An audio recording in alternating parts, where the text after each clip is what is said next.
3장 넘어가 볼까요? 자, 숙고와 관련해서 또 이야기를 합니다. 숙고.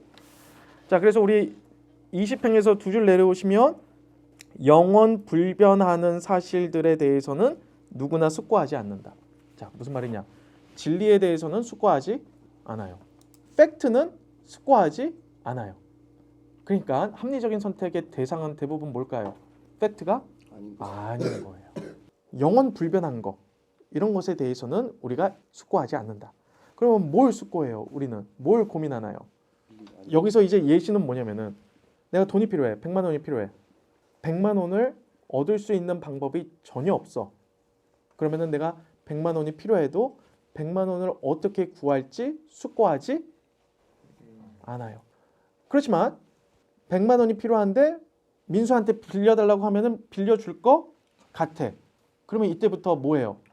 그렇죠. 고민하는 거예요. 민수한테 어떻게 꼬드겨서 내가 100만 원을 받을 수 있을까? 이때부터 숙고를 하게 되는 거죠. 그러니까 너무 절망 속에서는 숙고하지 않아요. 그리고 너무 완벽한 곳에서도 숙고하지 않아요.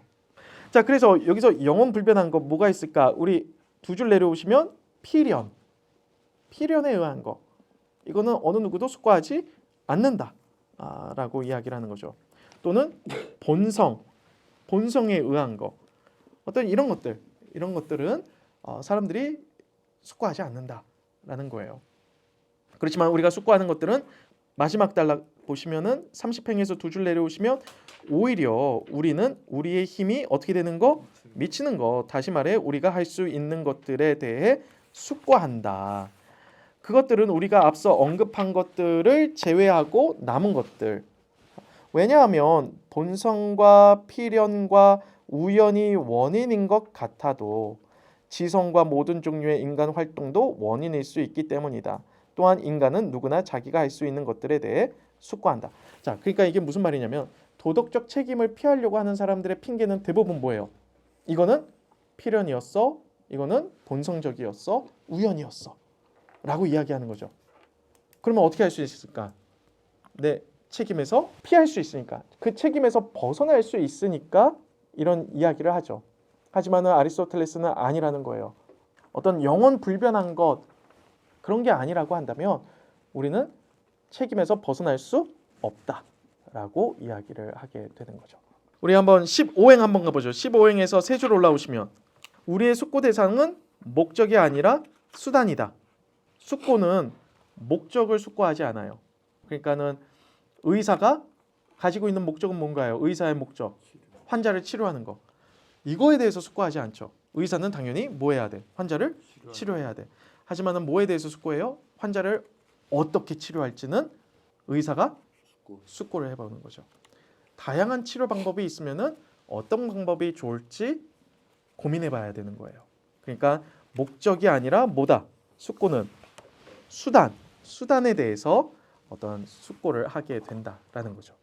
뭐 여러 가지 이야기했는데 결론적으로 우리 1113A 10 합리적인 선택의 대상은 우리의 힘이 미칠 수 있지만 숙고 끝에 우리가 욕구하는 것이므로 합리적인 선택은 우리의 힘이 미칠 수 있는 것들에 대한 숙고 끝에 욕구라고 할 수 있을 것이다. 우리가 숙고 끝에 결정했다면 그것은 숙고에 따라 욕구하는 것이기 때문이다. 이게 결론이에요. 자, 그러니까 미덕도 도덕적 미덕 우리가 행하고 싶으면 어떻게 해야 돼? 숙고해봐야 돼. 어떤 행동이 맞는지. 그러니까 이 시점에서 이 상황에서 그렇죠? 내가 어떤 행동을 해야지 미덕일지 누구 도움이 필요하다. 이성의 도움이 필요한 거죠. 그래서 고민해보고 거기에 대해서 뭘 내리는 거예요? 합리적인 선택을 내리는 거. 이게 이제 도덕적 미덕인 거고 이거를 하면 칭찬받아요. 왜? 내가 선택해서 자발적으로 했으니까. 안 하면은 비판받아요. 그러니까 행복은 누구의 책임이다? 내 책임이다. 라고 이야기를 하게 되는 거예요. 자, 4장 같은 경우에는 이제 소망에 대해서 학생이 다시 한번 질문을 던졌던 것 같아요. 어떤 질문이냐? 굉장히 아카데미아 학파 같은 질문을 해요. 15행 한번 볼까요? 그러나 어떤 사람들은 소망의 대상이 좋음이라고 생각하고 또 어떤 사람들은 좋음으로 보이는 것이라고 생각한다. 좋음 그 자체를 우리가 소망해야 되냐? 아니면은 좋아 보이는 것을 소망해야 되냐? 완전히 다르죠. 좋음 그 자체는 절대적인 거고요. 좋아 보이는 것은 굉장히 상대적이죠. 그러면은 우리가 이거를 어떻게 구분할 수 있냐? 아카데미 학파 같은 경우에는 뭐가 있었어요? 구분할 수 있도록 맨 꼭대기에 이데아가 있었어요. 이데아가 있었어요. 이데아. 그렇죠? 그렇지만 지금 이데아는 이 아리스토텔레스가 인정해요, 인정 안 해요? 인정 안 하죠. 그럼 이거 어떻게 구분하냐?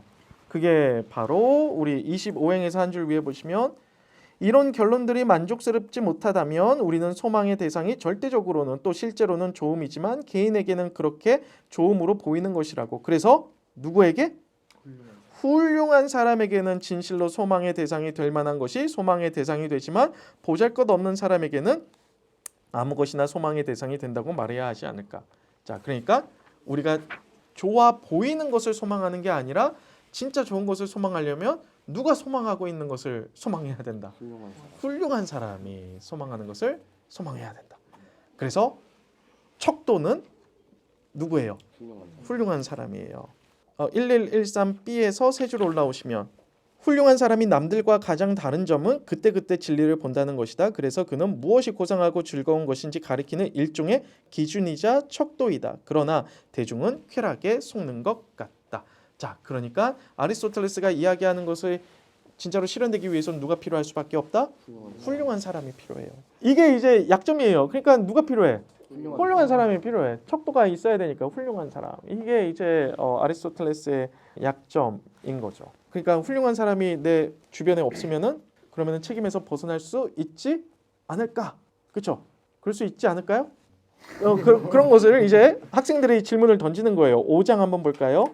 5장 보시면은 소망의 대상은 목적이고 숙고와 합리적인 선택의 대상은 수단이므로 수단에 관련된 행위는 합리적인 선택에 따르며 자발적인 것이다. 이거 요약이에요. 그렇죠?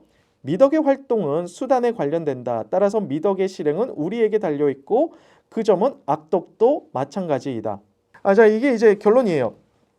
그러니까 그 점은 악덕도 마찬가지다. 행하는 것이 우리에게 달려있는 곳에서는 행하지 않는 것도 우리에게 달려있으며 거부하는 것이 우리에게 달려있는 곳에서는 받아들이는 것도 우리에게 달려있기 때문이다. 따라서 고상한 행위를 하는 것이 우리에게 달려있다면 수치스러운 행위를 하지 않는 것도 우리에게 달려있을 것이며 고상한 행위를 하지 않는 것이 우리에게 달려있다면 수치스러운 행위를 하는 것도 우리에게 달려있다. 그러니까 책임은 다 누구한테 있다? 너 탓이다. 내가 지금 행복하지 않다. 그러면 남 탓하지 말아라. 왜냐면은 지금 이 상황에서 내 행복을 챙길 수 있는 책임은 누구한테 있다? 나한테 있어요. 합리적인 판단은 내가 해야 되는 거예요. 근데 어느 정도 맞아요. 이게 이제 약간 스토아가 이거를 가져가요. 스토아 학파들이 이걸 가져가죠. 그래서 스토아 학파들은 비극, 그냥 운명을 받아들이면서 약간 아리스토텔레스의 이런 점도 어떤 행복은 나한테 달려 있다 이런 생각들을 가져가죠. 그래서 스토아 학파가 내 묘비명으로 하고 싶은 그 명언이 있어요. 묘비명에 뭐냐면 스토아 이 세네카죠. 세네카가 한 말인데 뭐냐면은 나는 아무것도 잃지 않았다. 멋지지 않아요? 그렇죠? 나는 아무것도 잃지 않았다. 그러니까 이 세상에 와가지고 그 운명대로 그 고통이 가득한 운명대로 살아가지만 그거는 전부 다 뭐였다? 덤이었다. 근데 그 덤이 사라진다고 해서 나는 잃은 게 아무것도 없다. 불행한 상황 속에서도 나는 아무것도 잃지 않았다. 멋지지 않아요? 세네카가 네로 황제 그 투터였어요. 네로 황제가 엄마랑 사랑했잖아. 근데 그 엄마랑 또 이제 세네카랑 또 사랑하는 이제 완전 아침 드라마 그런 건데 네로 황제가 세네카 보고 나가서 죽어요 이랬어. 황제니까 뭐 나가서 죽어요.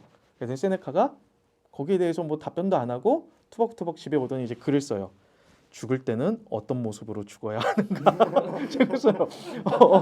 그렇죠. 그러니까 완전히 환경이 불행한데 불행한 환경인데 거기에 좌지우지되지 않아요. 왜? 행복은 누구한테 달려 있으니까? 나한테 달려 있으니까.